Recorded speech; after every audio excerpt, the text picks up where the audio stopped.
Buenas noches, bienvenidos. Clase de Zohar.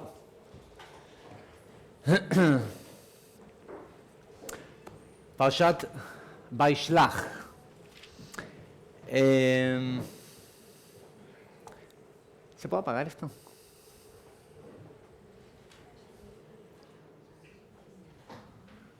Aprovechemos el verano y el calor, ¿no? Se quejan todo el invierno de que hace frío y que dura mucho, ¿no?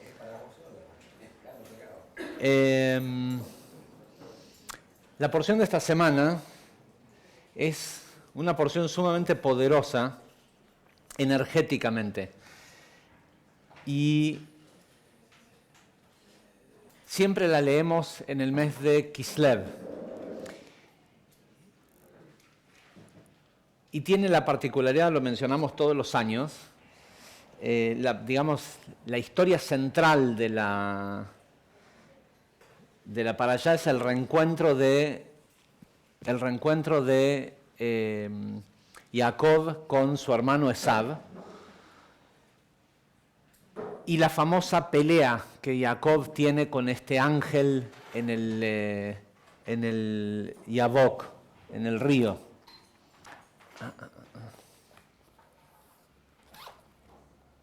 Estaba escondida por acá.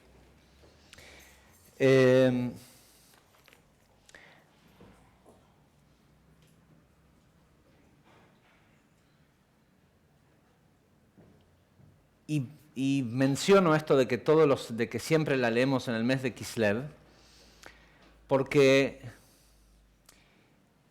este es un mes que este mes y el mes de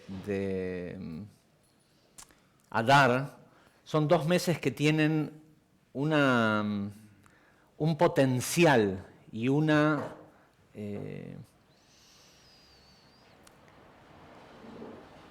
apertura a conectar con salir de... Yo igual insisto, no sé si es lo más inteligente, ahora ya está caliente la casa, pero de la misma forma que en invierno uno no deja entrar el aire frío de adentro, de afuera, en verano tenemos esa costumbre de abrir las ventanas, pero las leyes de termodinámica dicen lo contrario. Claro, ¿y aire de qué temperatura entra? No, es una ilusión de que parece que está fresco porque sopla y mueve la cantidad. Vos tenés aire a 36 grados alrededor de tu cuerpo. Está a 36 grados porque tu cuerpo lo calienta y lo mantiene a 36 grados alrededor. Cuando entra una brisa de aire a 32 grados, parece que te refresca porque remueve la capa de aire a 36 grados que está enfrente tuyo. Pero lo que estás haciendo es que las paredes que están frías, que están a 26, 27 grados, las estás calentando con el aire caliente que dejas. Eventualmente la casa termina calentándose. Las abuelas, las señoras antes sabían qué hacían, mantenían oscuro y cerrados los lugares para mantenerlos frescos. Dejar entrar, o sea, las reglas de termodinámica son iguales en invierno que en verano. Si dejas entrar aire caliente, finalmente la pared termina de calentarse y hace calor durante todo. Entonces, por lo menos hay un mes más o menos en el verano y un mes en el invierno en donde uno puede preservar la temperatura del... Después hay esa ilusión de que el aire que corre quita la capa de 36 grados de aire que uno está calentando alrededor y parece que está fresco. A eso se le llama sensación térmica. ¿Qué cosa? Claro. Y la transpiración es justamente para bajar la temperatura, ¿sí? La evaporación de agua produce frío. ¿Sí? No, pero aparte porque entra el ruido de afuera y es... Ok, entonces, además ustedes estudian Kabbalah, la temperatura no debería de ser algo que les... ¿sí? Es todo... ¿Qué cosa? Sí, ahora. Ok. Entonces digo, estos 2 meses son de un potencial energético que es extraordinario. Y lamentablemente corrupción de los poderes que han dominado al mundo los últimos 2000 años han hecho que la atención sobre lo que está disponible en estos 2 meses del año, que es nada más y nada menos que la energía de milagros, ¿sí? Nas, salir de nuestra naturaleza para entrar en un nivel superior y en un nivel de dominio sobre la fisicalidad, incluyendo el frío y el calor. Seriamente lo digo, ¿sí? Incluyendo el frío y el calor, el dominio sobre la fisicalidad.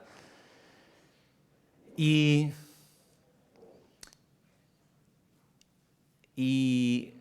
bueno, en un ratito hablaremos de cuál es de cuál es esa distracción. Pero lo cierto es que en este mes de Kislev, el acontecimiento central del mes de Kislev, como milagroso, es la historia de Hanukkah. Lo cierto es que seguramente durante mucho tiempo los dirigentes del pueblo de Israel durante la conquista greco-persa deben haber estado pensando cómo hacían para deshacerse de los griegos, ¿sí? En realidad mayormente las personas eran persas, pero era porque Alejandro Magno primero había conquistado lo que es hoy Irán, y desde las sátrapas persas es que atacó a Israel. Pero en el momento en el que pudieron, ¿cómo se dice? Overcome, sobreponerse, superar al gobierno, a la regencia griega sobre Jerusalén, fue durante el mes de Hanukkah. De hecho, el Hanukkah, lo que ocurre el día 25 de Kislev, es una consecuencia del verdadero milagro que ocurrió en Hanukkah. El milagro de Hanukkah de las velitas fue después de la conquista o de la reconquista de Jerusalén. ¿Qué quiero decir con esto? El verdadero milagro no fue que un poquito de aceite duró, que era suficiente para un día, durara 8 días. El verdadero milagro fue que un grupo de sacerdotes, de personas espirituales, muy pequeño el grupo, menos de 100 personas, pudieran haber derrotado al imperio griego, al imperio de Alejandro Magno, ¿sí? y reconquistado la tierra que todos querían. ¿Sí? No es que era un pedacito de tierra que los griegos dijeron, bueno, ¿sabes qué? ¿Qué vamos a pelear por esta porquería de tierra? Desde Melquisedec, que fue el primer sumo sacerdote o el primer metafísico que gobernó Jerusalén, antes de que apareciera Abraham en la historia. De hecho, Abraham es el primero que le lleva diezmo a Melquisedec, que era el rey sobre Jerusalén. Desde ese momento en adelante, todos los grandes gobernantes del mundo han querido conquistar Jerusalén, porque para ser un rey antiguamente no se trataba de nacer, de ser el hijo de un linaje, ¿sí? Estos reyes tenían muchos hijos, pero había una condición metafísica y una condición de conocimiento que hacía que una persona llegue a ser rey de una de las 70 naciones del mundo. Y ese nivel de conocimiento metafísico los hacía desear conquistar el punto, el centro neurálgico del ingreso de la luz a este planeta, que es la montaña de donde está el templo. Har Habait, ¿sí? Entonces, la guerra que ocurrió entre los macabeos y el imperio griego ocurrió durante el mes de Kislev. ¿Por qué esperaron hasta el mes de Kislev? Porque sabían que era algo extraordinario lo que tenían que lograr. Sabían que tenían que tener el apoyo del universo para que los ayude a salir de esa situación. ¿Y qué hay de especial en el universo en este momento? También en el mes de Piscis, lo rige el planeta Júpiter. Y el planeta Júpiter es el planeta de la espiritualidad. De hecho, es el planeta que rige sobre el pueblo de Israel. En la historia de la parashá de esta semana, y por supuesto, conquistaron el templo, quisieron santificar otra vez el templo, pero no había suficiente aceite. Entonces la pregunta que se hicieron fue, ¿esperamos 8 días, 7 días en realidad, una semana tardaba en viajar al lugar más cercano en donde había producción de aceite de oliva virgen?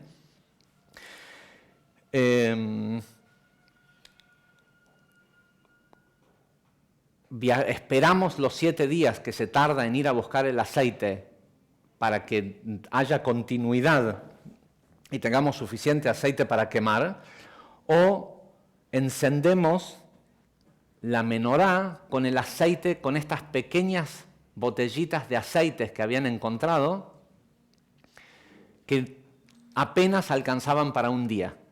Y la opinión de Matitiau, que era el Cohen Gadol, fue: no se debe de esperar para santificar algo.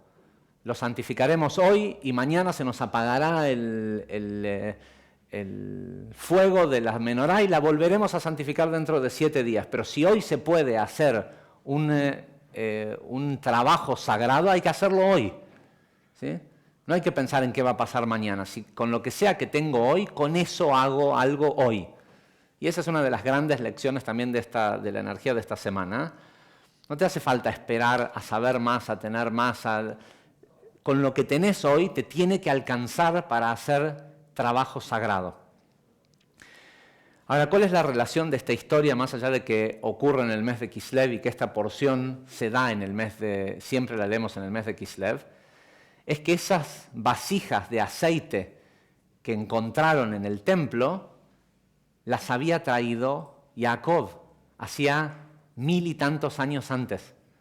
Y esas pequeñas vasijas de aceite son la razón por la cual Jacob se regresó cuando salió de la casa de Labán, viajando hacia la tierra de Israel, donde sabía que su hermano lo estaba esperando para matarlo.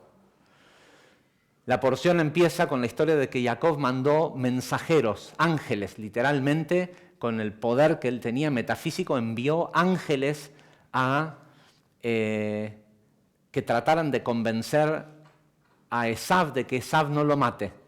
Pero dice que los ángeles se encontraron con un ejército de 400 hombres. Si ya hace rato que vienen tomando clases de Kabbalah, saben que no estamos hablando de 400 hombres. El número 400 representa a las 400 huestes del ángel de la muerte. Y sí, claro, eran los hombres de Esav, porque Esav en sí representa la energía del ángel de la muerte. Entonces, ¿qué hizo Jacob? Trató de apaciguar eso, pero no era posible desde un lugar de enviar ángeles a que lo hagan por él. Y en el camino cruzaron el río Jordán, es decir, entraron a la tierra de Israel, estableció un campamento en donde envió todas las cientos y cientos de cabezas de ganados que tenía de regalo para Esav, ¿sí? Se despojó de la fisicalidad para dársela como una moneda de cambio al ángel de la muerte, o a su hermano que representaba esa fuerza. Puso a Rachel, a su esposa, que tenía este poder de protección, lo que sea que ella veía estaba protegido del mal.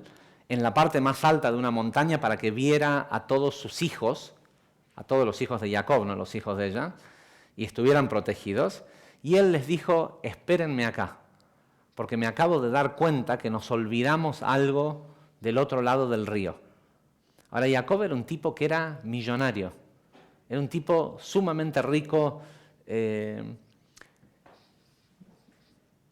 podía comprar todo el aceite del mundo, si quería, pero se acordó de que había quedado del otro lado un saco de esos, ¿cómo es?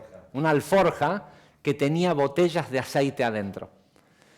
Y esto es una cosa que el año pasado lo explicamos con mucho más detalle, y si quieren escuchen la clase de Zohar del año pasado, van a ver, explicamos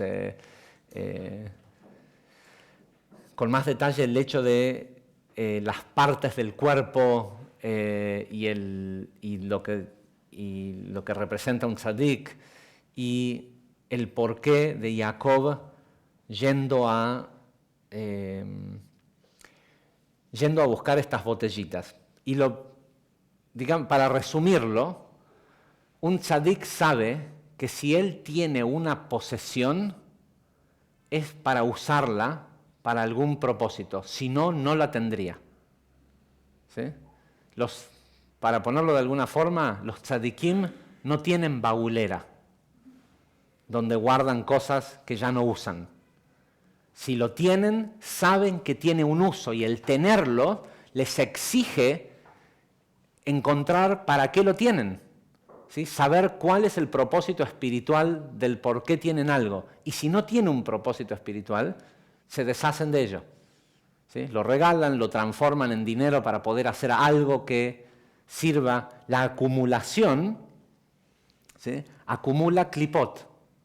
Acumular cosas acumula negatividad.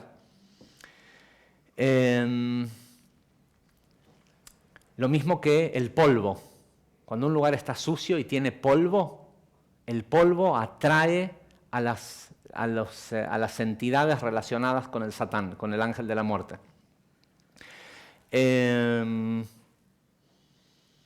Por eso es que si tenés una madre o una esposa espiritual, seguramente es aquella que se enoja si hay mugre.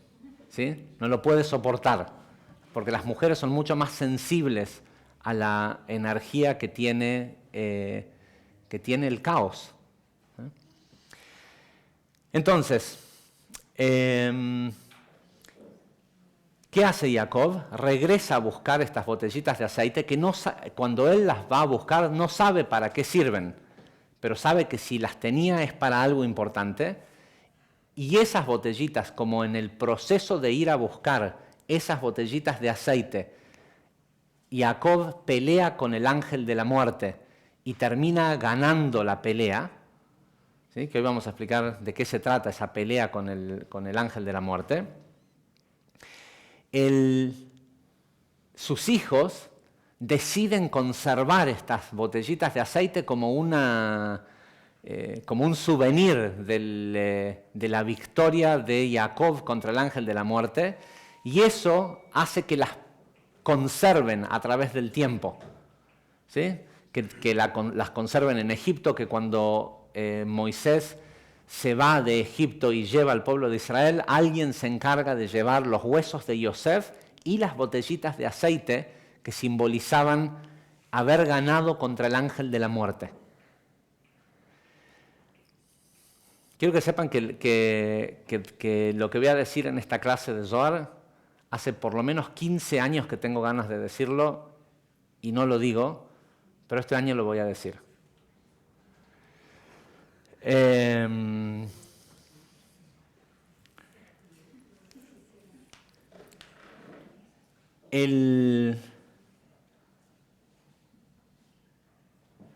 más, les voy a decir desde cuándo hace que tengo ganas de decirlo. Desde el año 2007. ¿Sí? ¿Cuántos años pasaron? 9. 9 años. Ok.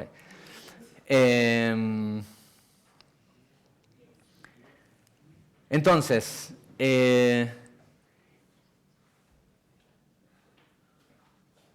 finalmente, porque guardaron esas botellitas de aceite y las preservaban en el templo, ¿sí? Porque eran tan valiosas, es que cuando los macabeos reconquistan el templo de Jerusalén, encuentran las botellitas que Jacob había, hacía 1000 años atrás, peleado contra el ángel de la muerte en el proceso de conseguirlas. Y hay muchas enseñanzas que tienen que ver con lo que ocurre entre la pelea de Jacob con el ángel de la muerte y más tarde el encuentro con Esav.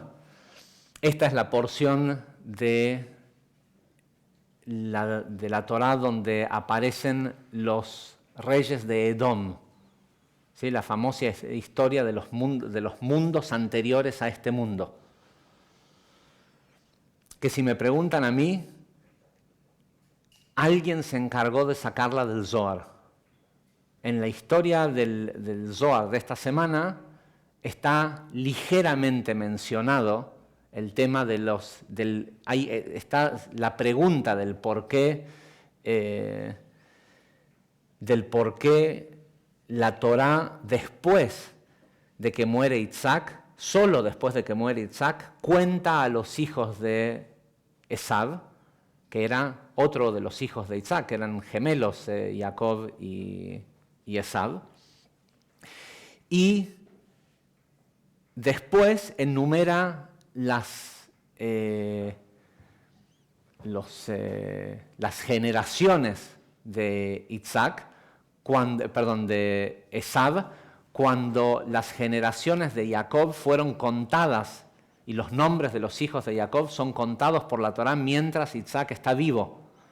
Isaac se muere en esta misma parashá, en esta parashá se mueren todos, ¿sí? Temporalmente, en esta época de la historia, es cuando muere Rivka, pero Jacob no llega a ver a Rivka viva, es cuando muere Isaac, cuando se amigan Esav y Jacob, entierran juntos a Isaac, que muere poco tiempo después de que Jacob regresa a su casa. Muere Rachel. ¿Sí? Hay un montón de tzadikim que mueren en esta porción, y también muere Esav. Ahora, más allá de todas las lecciones que hay detrás de la relación entre estos dos hermanos y esta famosa pelea de Jacob con el ángel regente de su hermano, es decir, que Jacob se da cuenta que la forma que si no sirvió enviar estos ángeles es porque es un trabajo que él tiene que hacer, y que la forma de derrotar a Esav, o de que Esav no lo pueda matar, es simplemente derrotar al ángel de la muerte. ¿Sí? Si él está por encima del ángel de la muerte, no hay nada que Esav pueda hacer para lastimarlo. Con lo cual muchas veces nosotros pensamos que la pelea, porque a veces ya pasó mucho tiempo desde que tomamos el curso de iniciación a la Kabbalah, ya nos olvidamos la premisa básica de este juego, que es que nunca otro ser humano es tu enemigo. Los seres humanos son parte de un mismo equipo, ¿sí? Eso no quiere decir que no haya gente poderosa que no sepa eso y que quiera perjudicar a otros seres humanos, ¿sí? No, una cosa no quita la otra, pero aquellas personas que pudieran llegar a ser perjudicadas por otro ser humano, si entienden a ese ser humano como un socio en el juego de la vida, cualquier beneficio que ese ser humano reciba, ellos también reciben. Hay una ley inamovible de cómo funciona este sistema, y es que a una persona que disfruta lo que otros tienen, disfruta porque otros tengan, jamás le puede faltar. ¿Sí? Incluso cuando aquel que tiene, aparentemente, tiene lo que tiene injustamente. Un gobernante que roba en un país africano, ¿no? Porque en Latinoamérica no ocurre. ¿Sí? Una empresa que saca ventaja de los usuarios, no sé, una empresa de telefonía que cobra minutos extras por centavos a millones de personas, ¿sí? Y hay un dueño de la empresa que se beneficia. Que te dé satisfacción que esa persona tenga lo que tiene, de eso depende de que vos también tengas. En el momento en el que una persona juzga lo que otro tiene y dice no se lo merece, como esa otra persona es parte de la vasija del mundo infinito y nosotros somos parte de la vasija del mundo infinito, cuando el sistema escucha esa vibración es la vasija no se merece. Y como él también es vasija, al indignarse por lo que tiene el otro, se pone en una vibración de no merezco recibir. Es así. Es horrible, ¿eh? No digo que esté bueno. Es horrible, pero es así. No funciona de otra manera. Lo explica el Larí, pero a un nivel de detalle inmenso. Nunca pienses que lo que otro tiene es injusto. Sentí placer porque el otro tenga y vas a tener lo mismo. La misma cantidad de placer que te dé que alguien tenga miles de millones robados, va a hacer que vos también, sin tener que robarlos, tengas acceso a eso. Porque es una cuestión de afinidad de forma y atracción de iguales o repulsión de opuestos. Si te parece que hay humanos que no merecen tener, estás vibrando en la sensación de los humanos no merecen tener. Y como sos humano, no tenés. Y una de las grandes,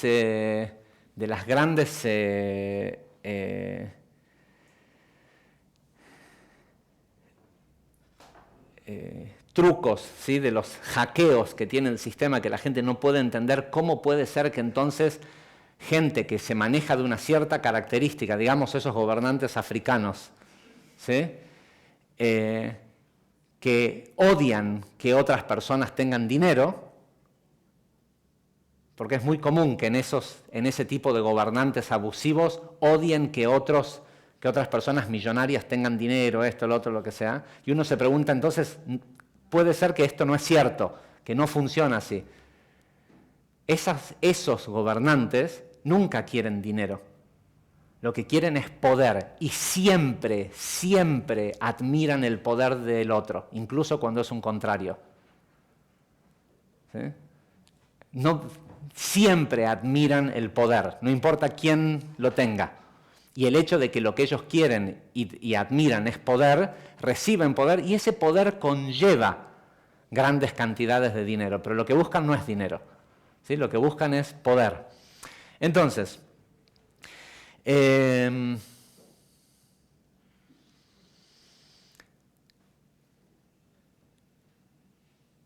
la pelea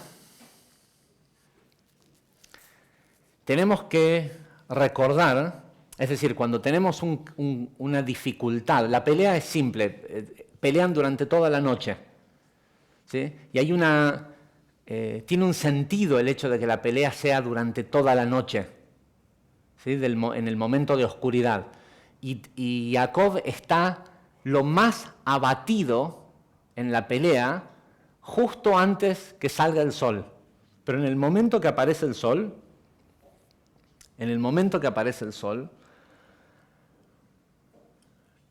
el ángel le dice, por favor, déjame ir.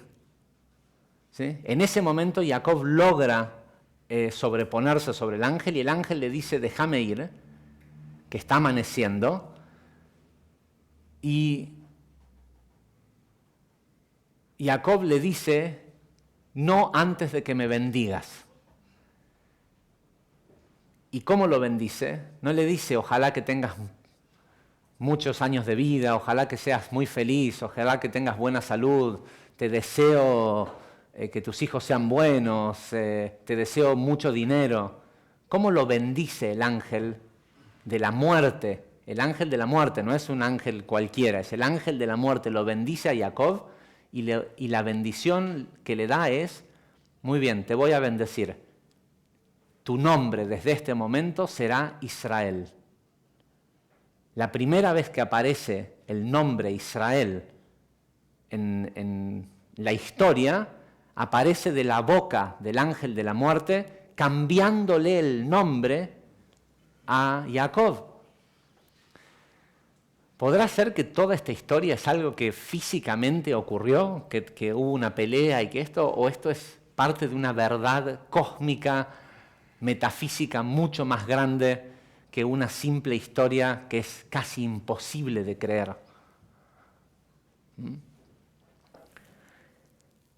El hecho es que esta batalla ocurre todas las noches, en todas partes del mundo, sobre todo cuando una persona sale al descubierto solo. ¿Sí? Hay una parte de las cosas que el Zohar explica acerca de esta porción, es de que uno de noche no debe,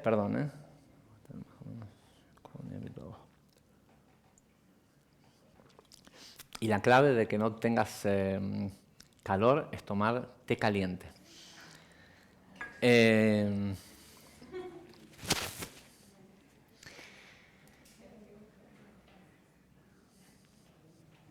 Mi bisabuela, la Babe Ite,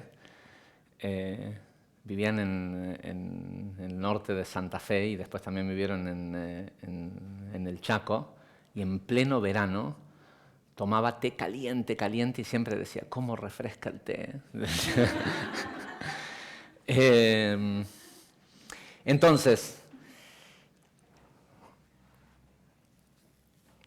elegí varias secciones del Zohar de esta semana, pero no sé si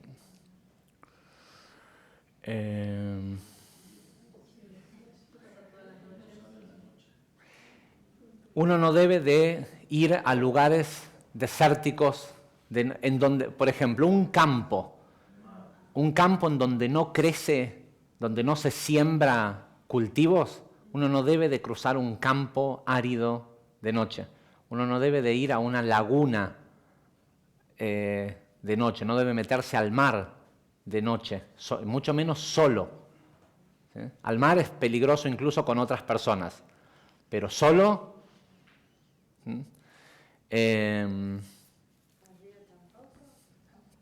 no.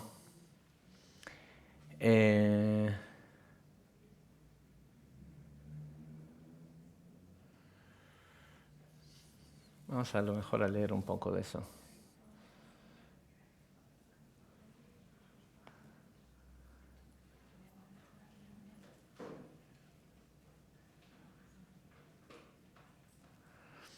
Ok, les leo primero esta sección, que es interesante, rápidamente. Dice,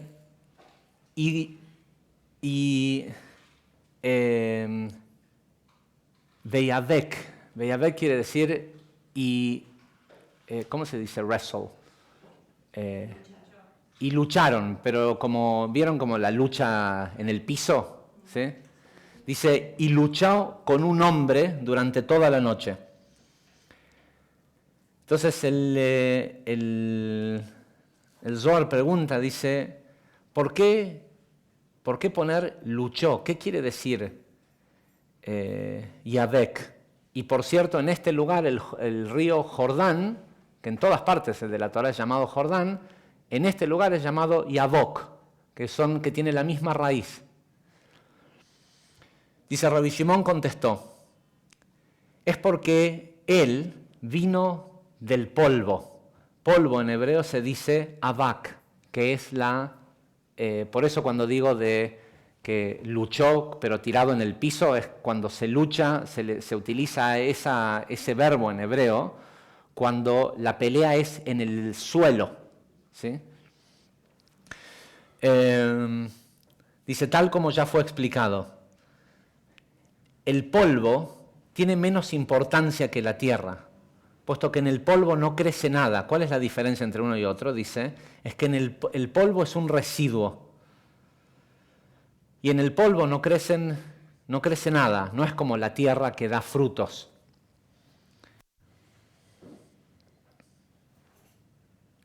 acá viene toda una explicación de la diferencia que hay entre en los comentarios de Ravashlag, de la diferencia que hay entre esta manipulación del idioma les voy a decir en dónde exactamente, en Coelet, perdón, sí, en Coelet está escrito, todos somos tierra y a la tierra regresamos.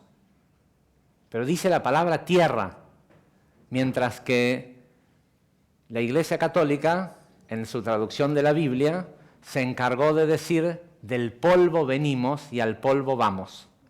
¿Sí?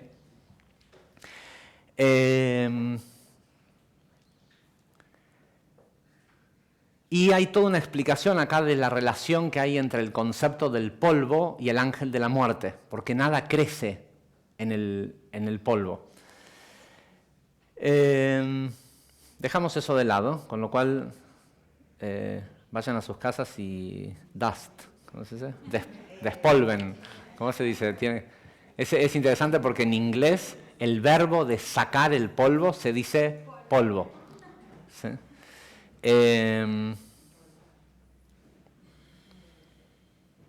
Estoy buscando, esperen un segundito, estoy buscando una sección, ¿no?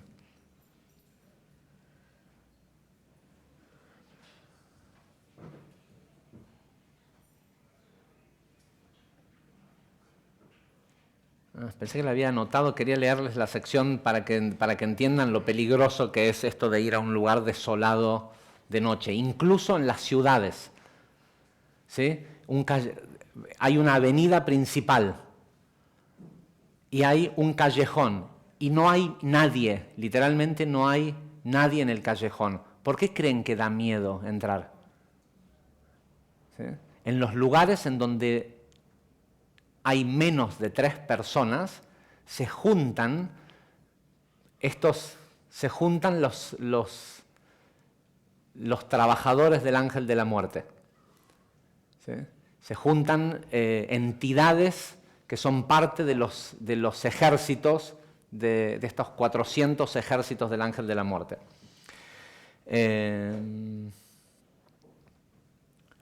Igual es poco relevante al mensaje en general.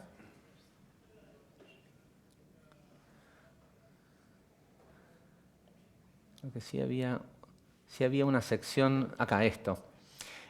Cuando el Zohar explica que en estos lugares desolados y en el mar, y donde sea que no hay personas, y sobre todo en los lugares donde no crece, si es en el campo, pero que no hay cultivos, se juntan estas huestes del ángel de la muerte. Y dice que lo que hacen es andar por el mundo seduciendo, utilizan a otros humanos también para seducir a los hombres y para causar que se impurifiquen. Pero después está esta pequeña sección, el versículo 79 del Zohar de esta semana, que dice, cuando el hombre quiere purificarse, empieza diciendo, sin embargo, cuando el hombre quiere purificarse, el espíritu del mal es reprimido y pierde contra él. Y por eso está escrito, no sé en dónde está escrito esto, porque a veces suele tener la cosa, dice, y por eso está escrito, no hay mal que caiga sobre él, ni plaga que se acerque a donde él vive. Rabbi Yossi aclaró, dice, no hay mal que caiga sobre él, se refiere a que el Lamed Lamed, la parte femenina del Satán, del ángel de la muerte, que es lo que explicamos la clase de Zohar pasada, no tiene control sobre él. Tampoco ninguna plaga puede acercarse a donde él vive, se refiere a los demonios que tratan de de dañarlo por donde sea que él vaya. Y ahora lo que es impresionante de todo esto es que dice, cuando el hombre quiere purificarse, no dice cuando el hombre hace algo para purificarse. Cuando el hombre tiene deseo de purificación, estas entidades no pueden con él, porque el deseo es lo que fabrica la vibración que repele o atrae a las personas. Pero hay algo mucho más profundo acerca de esta frase, que es que cuando el hombre desea impurificarse, aunque no lo haga, se impurifica. ¿Sí? Cuando el tipo piensa en qué bueno estaría ir a, no sé, a buscar una prostituta e ir a acostarse con ella, no hace falta que lo haga. El deseo es suficiente para que esa impurificación caiga sobre él. Porque no es porque estas son entidades cósmicas, no están envasadas en esa persona. No es, o sea, si tenés deseo de ir y hacer algo que es negativo, es lo mismo que hacerlo. Es más, andá y hacé lo que por lo menos te llevas el beneficio de un poquito de placer.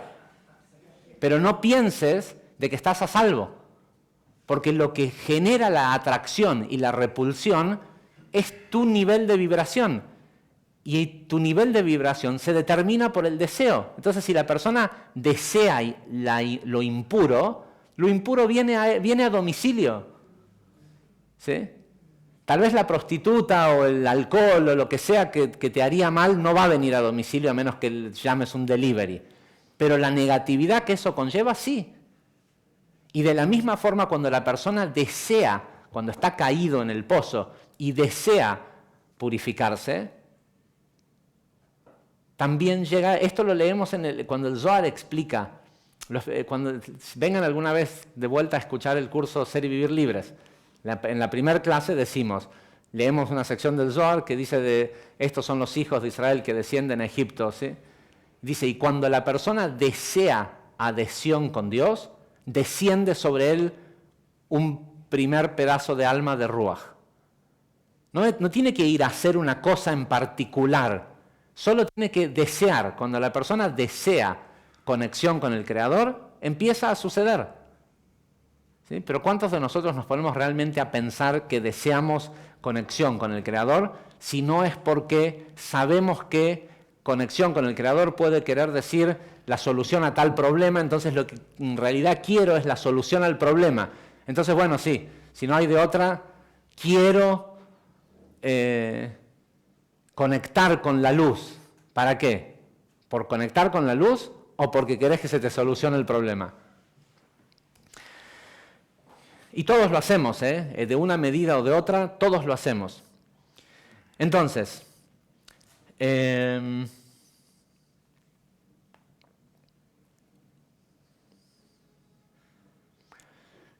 el versículo 234 dice lo siguiente: ven y mira que después de que Isaac murió y Esav fue y estuvo a su lado, está escrito, y Esav tomó, esto es una frase de la porción de esta semana, Bereshit 36:6, dice, y Esav tomó a sus esposas de su hermano Jacob. Y al hacer esto, dice Rabbi Shimon, y al hacer esto, le dejó a Jacob tanto el capital como la ganancia, ¿sí? Tanto el capital como los intereses. Dice, en ese momento, Esav se sometió al ¿cómo se dice? Bondage, a la unión con Egipto. Perdón, dice, he relinquished. Dice, en ese momento, él se deshizo de la unión que tenían con Egipto. que significa el capital. Y no estoy hablando de dinero acá, estamos hablando de poderes metafísicos, que significa el capital. Y por ende, también la ganancia, que es la herencia sobre la tierra de Israel. Dice, de hecho, Esav le vendió su parte de la cueva de Macpelá y de la tierra de Israel a Jacob. ¿Sí? Porque a Esav no le interesaba. Con lo cual, cuando vamos a la cueva de Macpelá, y a veces hay gente que, guías o lo que sea, lo he escuchado varias veces, y dicen, también es posible que esa otra tumba que está ahí atrás, que nadie puede llegar, que no llegan ni del lado árabe ni del lado judío, solo hay una puerta que entra alguien a limpiarla de vez en cuando, dicen, esa es la tumba de Esav. No es cierto, Esav no está enterrado ahí. Esa es la tumba del regente otomano que construyó el edificio, que de ganancia por haber construido un edificio y porque pensaba que él estaba a la altura espiritual de Abraham, Isaac y Jacob y todos esos, hizo que lo entierren ahí. Y la razón por la cual está cerrado el cuarto es para que la gente que visita el lugar no tenga contacto con una tumba que en realidad no es de un tzadik, ¿no?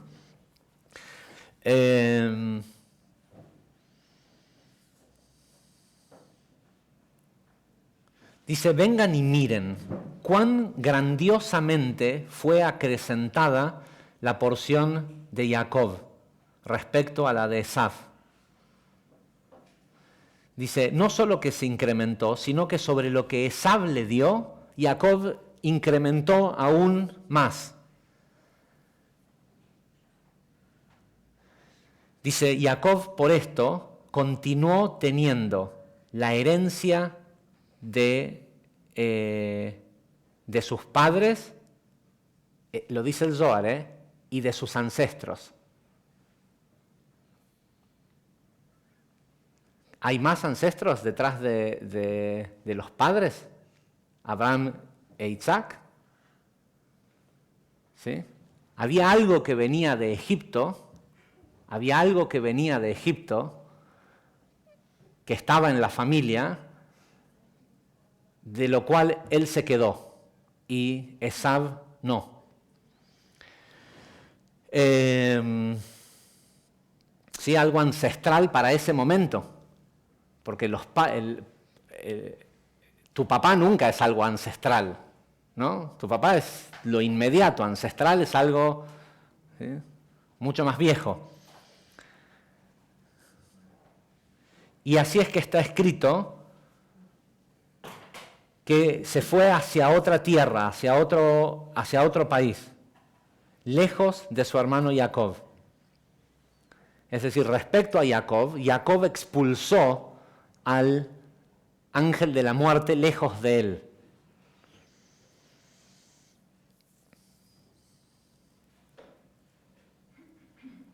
Dice, la razón por la cual lo hizo, dice Rabbi Shimon, es porque a Esav no le interesa. A Esav, a lo que simboliza a Esav no le interesa la herencia ancestral de la familia de Jacob. Ni tampoco su porción, ni tampoco su fe.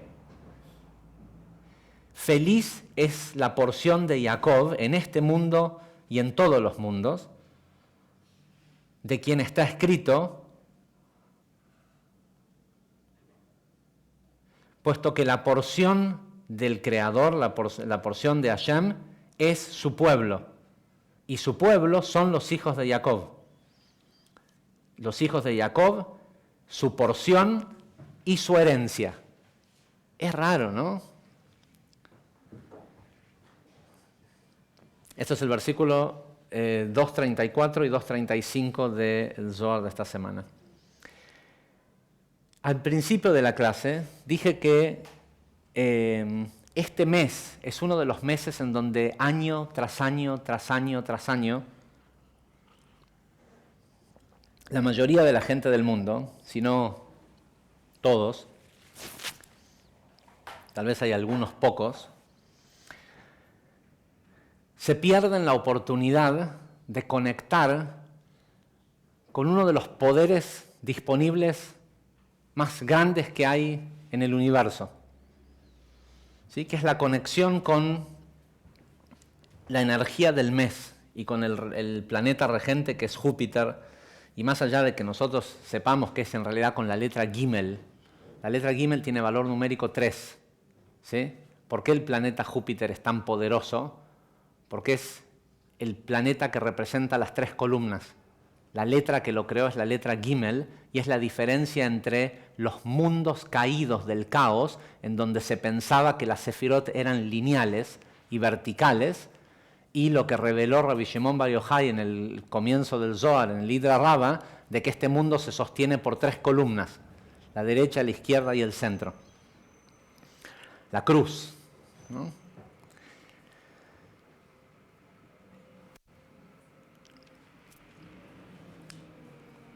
Y la culpa de que nos perdamos de lo que nos perdemos en el mes de marzo, generalmente, y en el mes de diciembre, la tienen los hijos de Edom, la tienen los hijos de Esab, ¿sí? Que no querían ninguna porción, inicialmente no querían ninguna porción de la sabiduría ni de la porción espiritual que tenía Jacob y su papá Isaac y su abuelo Abraham. Pero sí quería el poder, ¿sí? Una cosa indiscutible de Esab es que representaba a los mundos o lo que explica el Zohar, que representaba a los mundos del caos y que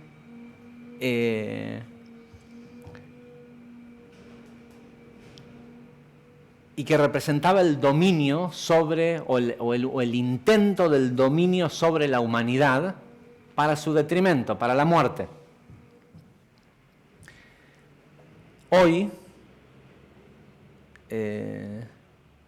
y así es como eventualmente en el tiempo, Esab se convirtió en una de las naciones más grandes del mundo. ¿Sí? Los hijos de Esab son el Imperio Romano. Que en el Imperio Romano, no los italianos, ¿sí? Pero el Imperio Romano, Roma, ¿sí? Que hoy está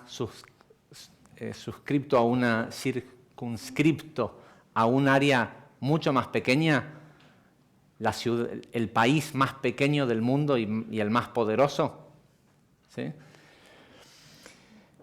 En el año 300 de la era común, Constantino decidió crear una religión, ¿sí? Porque se le estaba yendo de las manos el poder sobre su propio pueblo. Decidió crear una religión y convocó para crear esa religión a líderes metafísicos y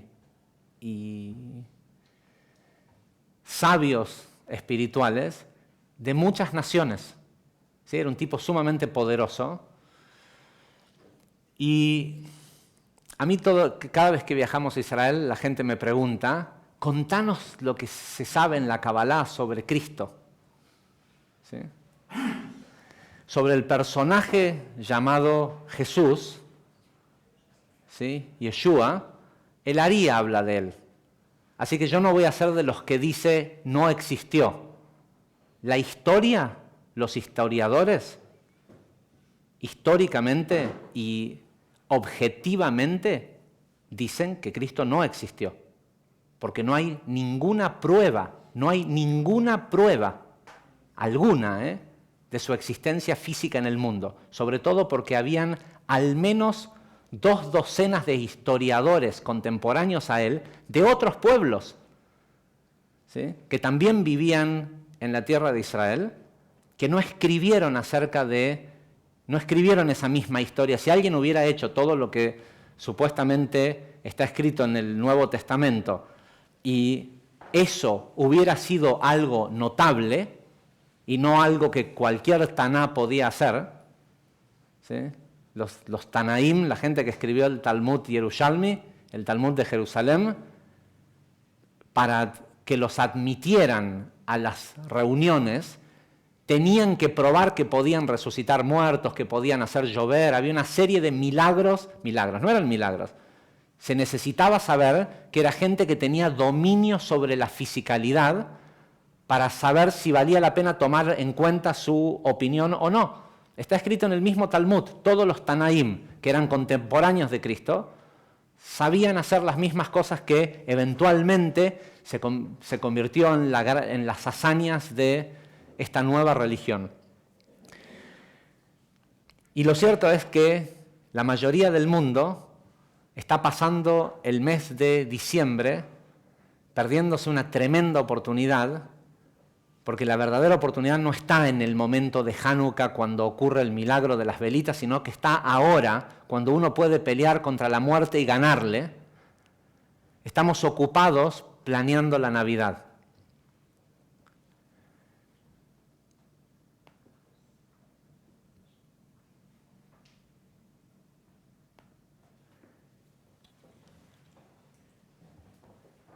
Mil y tantos, no mil, 2600 años antes de Cristo, en Egipto, ¿sí?, había un salvador llamado Horus. ¿Saben qué día nació? El 25 de diciembre. ¿Saben qué le pasó? No, esperen. ¿Saben de qué nació? De una madre virgen. ¿Sí? ¿Qué hizo durante su vida? A los 30 años, a los 12 años se convirtió en maestro. A los 30 años fue anointed, ¿cómo se dice? Ungido, y comenzó a predicar y a hacer milagros. Pero un día lo crucificaron y estuvo muerto 3 días y resucitó y se fue al cielo. ¿Sí? En Grecia, 1600 años antes de Cristo, estaba Atis. Atis nació de una madre virgen el día 25 de diciembre, fue crucificado, estuvo 3 días muerto y resucitó. ¿Sí? Krishna, ¿sí? Krishna, los otros no sobrevivieron a esas religiones, pero Krishna, ¿sí?, nació el día 25 de diciembre de una madre virgen, también fue crucificado. ¿Sí? ¿Siempre es el 25 de diciembre? ¿Siempre está 3 días, 3 días muerto y después resucita?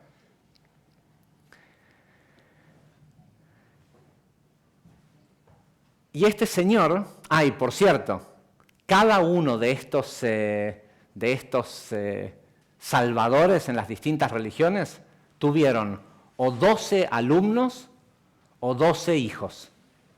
Indefectiblemente, todos tuvieron o 12 discípulos, llamémosle, ¿sí? Ellos eran el centro, el maestro, y 12 discípulos o 12 hijos. ¿Sí? Y después llega Jacob, que también es parecido. No lo voy a hacer demasiado largo, pero en el y da la casualidad que en ningún lugar del hemisferio sur existen estas historias. Solo en el hemisferio norte. Solo ocurrieron en países o en territorios del hemisferio norte. ¿Saben por qué?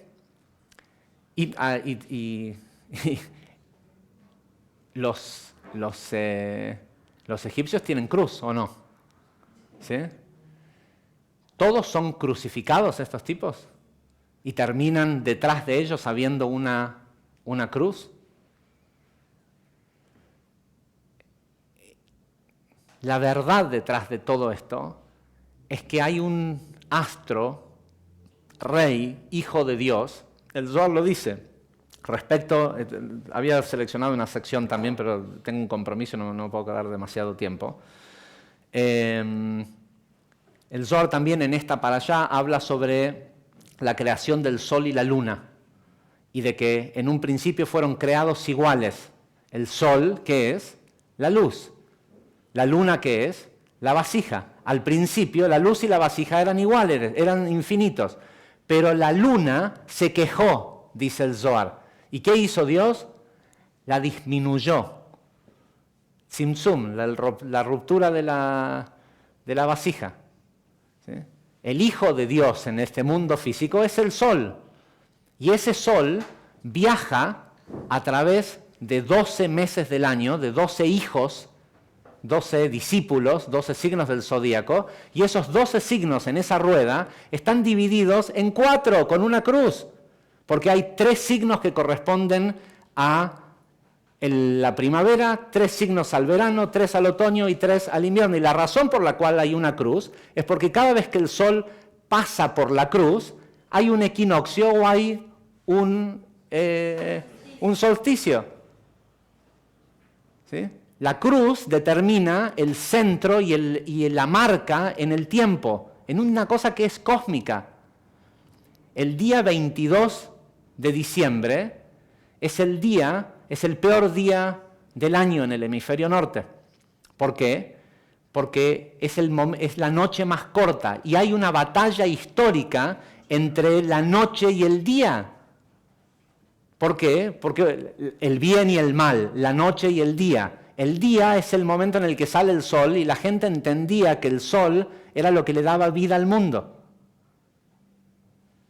Entonces, como el sol es lo que le da vida al mundo, en el momento, ¿qué le pasa al sol? Termina de morir. La noche más corta del año en el hemisferio norte es el día 22 de diciembre. ¿Cómo? La noche más larga, perdón, del año, donde pareciera ser, ¿sí?, que el ángel que la muerte hay lugares en donde es casi todo el día de noche, cuanto más al norte uno va. Entonces, durante el día del 22, el 23 y el 24, se mantiene muerto. ¿Sí? Esos 3 días no cambia el ángulo del sol. Pero el día 25 nace el sol, nace el Hijo de Dios. Entonces, cuando Constantino necesitaba crear una religión y que la gente le creyera, tuvo que buscar una matriz que la gente lo sienta en el cuerpo cuando lo escuche. Y no quiere decir de que no haya existido un señor que se llamó Yoshua ben Yosef y que no haya sido un tzadik. ¿Sí? Pero que ese poder que creó Constantino en el año 300 y por los próximos 1600 años se encargó de matar a toda persona que no estuviera de acuerdo con eso, esa es la historia no es mi opinión. ¿Sí? Cruzadas, fue con la espada. Era la conversión o la muerte. ¿Sí? 1600 años. Sí, llega un momento en donde vas a Salta y decís, ¿cómo puede ser que un tipo totalmente indígena... ¿Y saben qué fue lo que me hizo cambiar de opinión después de 9 años y decir esto ahora? Que Stephen Hawking salió y dijo, Latinoamérica va a seguir siendo oprimida eternamente mientras crean en la Virgen María. Mientras se junten el día 8 de diciembre a celebrar la Virgen o el día 5 de diciembre en algunos otros países, mientras en Latinoamérica la gente siga creyendo en la Virgen, van a ser eternamente oprimidos por aquellos que fabricaron esa historia para oprimir a los pueblos. La pobreza es digna. ¿De dónde la pobreza es digna? El trabajo dignifica. Un trabajo digno dignifica. Trabajar como un esclavo mientras... ¿Alguno fue alguna vez al Vaticano? ¿Sí?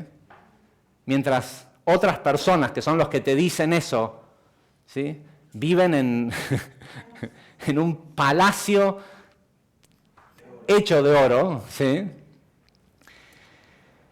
¿No dijiste por qué en el hemisferio sur no pasó eso ahí? ¿Por qué no hay esa historia? Porque no ocurre eso el día 25 de diciembre. Porque acá es verano y son y porque... ¿sí? Pero lo que hicieron fue encargarse de venir y joderlos con la historia.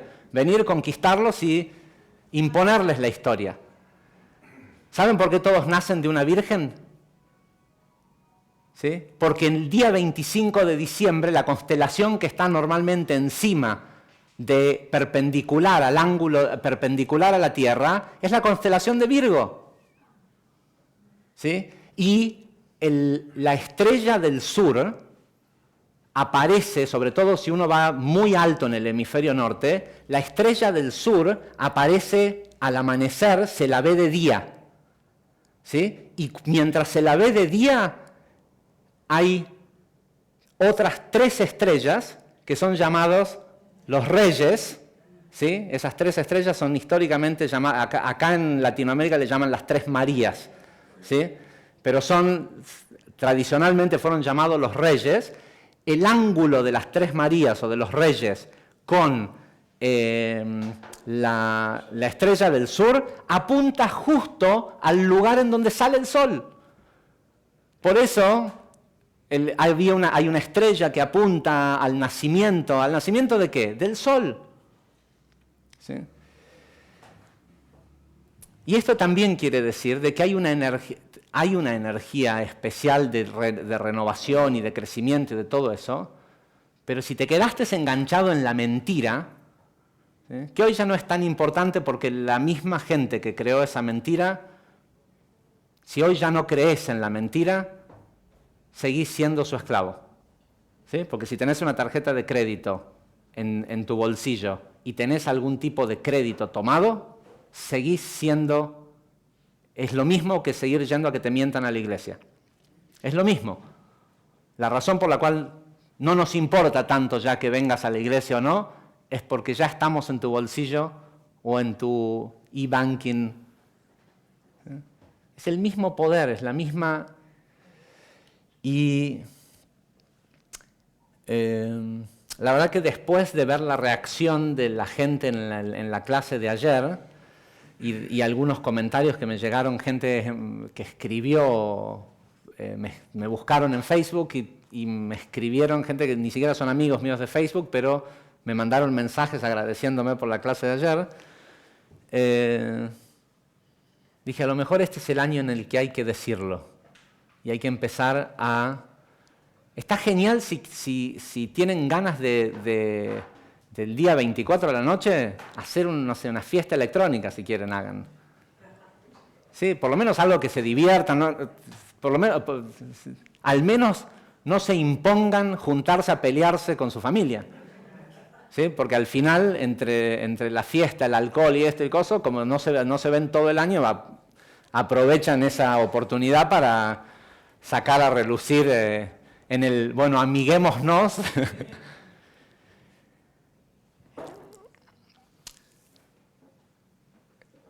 Estamos grandes, ¿no? Ya espiritualmente nosotros, si venimos todos los años a escuchar una clase de Zohar, si nos interesa la espiritualidad, si todo esto, y es entendible que cuando se creó, que se tuvo que armar la imagen de Krishna como tal, y no digo que esté mal, ¿sí? Porque si no había una herramienta mejor que una fábula, fíjense qué casualidad que generan esto ocurre hace 2000 años atrás. Abraham explicó todo esto en el Sefer Yetzirah, cómo funciona el funcionamiento de sí, a pesar de que no había telescopios, no había nada. Y lo primero que hace la iglesia, ¿qué hace? ¿Quiénes son los primeros que mata la iglesia?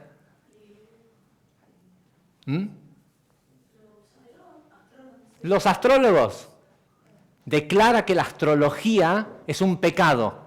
¿Para qué? Para que nadie se entere que, o sea, si los pocos que hay, que son los que saben cómo funciona esto, ¿sí? Hay una ciencia, esto, lo otro, lo primero que hay que hacer, hay que deshacerse de ellos y enseñarle a la gente que la astrología Dios se enoja cuando estudias astrología, ¿sí? Es como brujerías. Entonces, me pareció que todavía es lo suficientemente temprano, porque estamos a 13 de Kislev, y nos queda todavía más de la mitad de un mes milagroso para salir, pero para conseguir un milagro hay que lanús, salir de tu naturaleza, pero también salir un poquito de las estupideces que nos han hecho creer durante. Y sé que mucha gente que ve esta clase seguramente se va a ofender y va a pensar que es terrible, porque nosotros, es cierto, aceptamos que cualquier persona de cualquier religión venga a tomar una clase. La historia de Jacob es lo mismo. Es una pelea épica entre las fuerzas del universo, y sí es cierto que hay fuerzas de la oscuridad y de la luz, ¿sí? Y que si no hay otra forma mejor de explicárselo a la gente mundana, bueno, diseñarles una historia que cierre. En particular, la historia del catolicismo no está especialmente hecha para empoderar a la gente. Ese es el gran problema, ¿sí?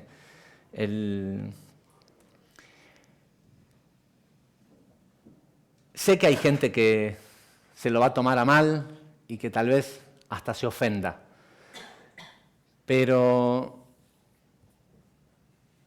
tiene que haber algunas personas. Yo se los advertí hace años cuando comenzamos con Kabbalah aplicada, que yo ya sabía que el negocio de decirle a la gente no se preocupen que Dios te va a ayudar y todo va a estar bien, ya lo habían tomado los rabinos y los curas, y ese negocio ya estaba tomado. Entonces el único negocio que me quedaba a mí para que la gente me escuche es decir la verdad. Y por algo esta verdad, el Zohar, estuvo 2000 años escondido de la gente.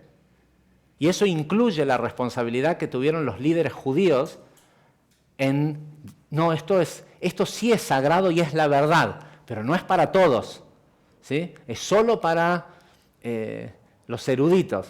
Es la idea de que la Kabbalah sea solo para aquellos que llegan a cierto nivel, es lo mismo que pasa cuando alguien llega al poder, ¿sí? Cuando alguien llega a ser presidente de un país, donde le viene y le dice, vení, sentate que ahora que sos el presidente, déjame que te cuente quién es tu jefe. ¿Sí? Hay históricamente una serie búsquenlo en internet, de fotografías sacadas a los presidentes de Estados Unidos el día antes y el día después de que reciben el debriefing, no sé cómo, la desclasificación de archivos que tiene que saber el presidente de Estados Unidos. Una persona asume como presidente de Estados Unidos, le dan una semanita para que se relaje y ponga su lapicera y sus cosas en el Oval Office, y después los llevan de viaje a Virginia, ¿sí? Y en Virginia, en Langley, los dejan entrar a los archivos de la nación y les cuentan de qué se trata ser presidente de Estados Unidos. Y hay fotos de todos los presidentes acá, porque eso ya es algo como hasta divertido, de las facciones de la cara de una persona el día antes y el día después de que se enteran, básicamente, para quién trabajan.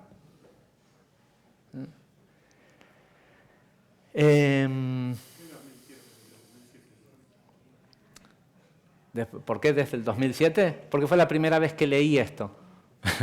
No es porque pasó algo el 2007 que... Sí.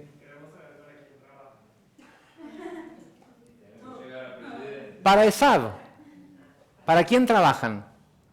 ¿Para quién trabajan los bancos, las empresas de seguro y las religiones? Para los descendientes de Esav, que no siempre están encarnados en un romano, por supuesto, porque hay leyes no es que es una cuestión, son esas almas, ¿sí? Son las familias que controlan el mundo. Que si buscan un poquito van a saber quiénes son y cómo se llaman sus empresas. ¿Sí?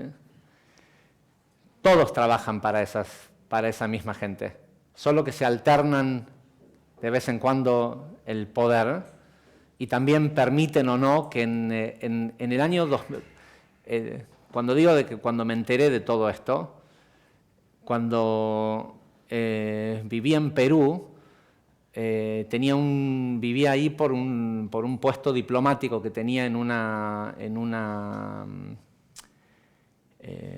organización que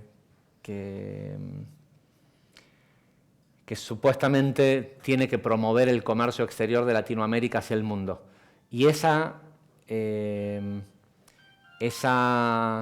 organización es dependiente del CELA, que es un intento que se hizo hace muchos años de hacer como una Unión Europea. ¿Sí? El CELA iba a ser un mercado común latinoamericano. Y entre ellas, entre las instituciones que están debajo del CELA, hay una que se llama ALADI, que es la única que sí funciona, o sea, que funciona, que hace cosas, y el secretario general de ALADI es un señor de apellido Donofrio, que además de ser un tipo de toda una vida de carrera diplomática, es un tipo que estudió mucho metafísica y que participó en la creación del CELA, y se inició la idea de la creación del CELA desde un estudio que él hizo de cómo el Fondo Monetario Internacional manejaba las políticas latinoamericanas, causando efectos gatillo a través de implementar determinados préstamos a determinados tipos de gobiernos y de enviar una cosa que en Estados Unidos se lo conoce como financial hitmen.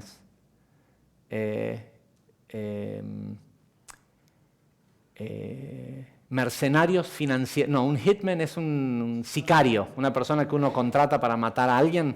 ¿Sí? Son llamados sicarios financieros, ¿sí? que tienen el propósito de ir a gestionar a esos países determinados préstamos para que se construya infraestructura, que el pueblo de ese país tenga un poquito de trabajo durante unos meses mientras se construye esa infraestructura, pero que después tengan que pagar peajes y cosas para recuperar el dinero, mientras que el dinero de esa infraestructura se la dan para que construya la infraestructura a empresas del Carlyle Group, de los grupos financieros que son los que manejan estas pocas familias. ¿Sí? Entonces así fue como un día me enteré quién era Caperucita Roja y quién era el lobo, ¿no? Y en la mayoría de los casos escapa el efecto global, sí nos afecta a todos, sobre todo si vivís en un lugar como Latinoamérica, pero escapa el día a día de la gente, con lo cual uno pudiera, dentro de esa nube de Edom, de los mundos del caos, aprender a navegar y tener éxito. Pero navegar adentro de tus propias creencias, no hay nadie que te salve de eso. ¿Sí? Vos te podés salvar de una medida económica, pero de creer que todo se lo debes a la Virgen, de eso no hay quien te salve, más que vos mismo. O sea, si todo el poder está representado en esa, ¿no? Los descendientes de Jacob, o sea, nosotros, por ser así Sí. agrandada, ¿qué es la tarea? Más, yo lo imagino como, es decir, no pelear con el poder, No. sino ser libre. Es desear la purificación. Es desear la purificación. Hoy la mayoría de la gente del mundo, por sobre todo, porque este diseño de los hijos de Edom está hecho especialmente para pelear con Jacob. No está hecho para... cuéntenme que alguno de los 1.500, hay 100, ¿no? O 1 millón, pero de los otros 1.500 millones de chinos, o de los 1.000 millones de hindúes, o de los 700 millones de africanos, cuéntenme quiénes de esas personas quieren lo que Edom tiene para ofrecer. Ni siquiera saben que existe. Lo que Edom tiene para ofrecer, Edom se lo vende a los hijos de Jacob. ¿Sí? Es el poder, es el poder, los bancos, los lujos, el que no me importe que otro se muera de hambre con tal de que yo tenga una camisa más barata y pueda tener 2 camisas en lugar de una. ¿Sí? ¿Qué me importa si la ropa la hacen chicos de 5 años? Que le pegan si no hacen 5 camisas por día. ¿Sí? Si mi negocio es entre Esav y Jacob, no es entre... los otros son solo peones. ¿Sí? Nuestro trabajo es aprender a ser libre de eso. Y no solo eso, sino conquistar ese poder. No quiero leerlo porque me tengo que ir, y es larga la explicación, pero si lo buscan en el Zohar de esta semana, también hay una explicación que dice de que cuando llegue el momento, porque estamos en oscuridad, ¿sí? Porque también ¿quién era? ¿Platón fue el de la cueva? ¿Sí? La historia de Platón de la cueva también es... los filósofos también eran metafísicos. La historia de la cueva, que es en definitiva la historia detrás de la película Matrix, ¿sí? La base de cosas es la historia de Platón. La luz tiene que ser de a poco, tiene que ser un proceso gradual, pero estamos en el momento, estamos en una hora del día, por decirlo de alguna forma, en donde universalmente es 25 de diciembre. El sol está naciendo. ¿Sí? ¿Por qué se enojó tanto Moisés de que hubieran construido, o Dios, quien sea, de que hubieran construido una vaca? Porque la era de Tauro, que es el toro, ya se había acabado. Y lo que Moisés estaba haciendo, cuando los sacó de Egipto, dijo, bueno, yo los voy a sacar de Egipto, ¿sí? De esta magia que los tiene prisioneros, pero estamos entrando en la era de Aries, y la era de Aries es el carnero. Entonces, antes de que los saque, agarren un carnero y átenlo en las patas de la cama y sacrifíquenlo. Es como la bendición de Rosh Hodesh que hacemos nosotros.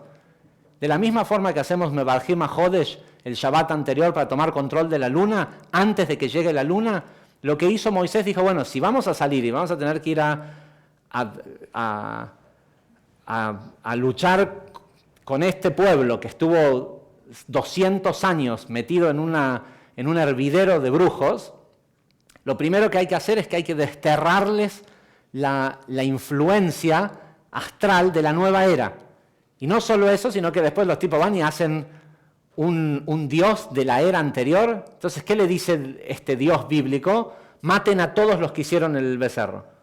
¿Sí? No merecen estar vivos porque es traer la era anterior. Después llega la conquista romana a Coso justo en el cambio de la era de Piscis. Por eso la simbología de Cristo y el pescadito, que en realidad es un símbolo pagano, el Vesica Piscis, y todas las historias de que Cristo llega ¿Quiénes son las 2 primeras personas que reconocen a Cristo?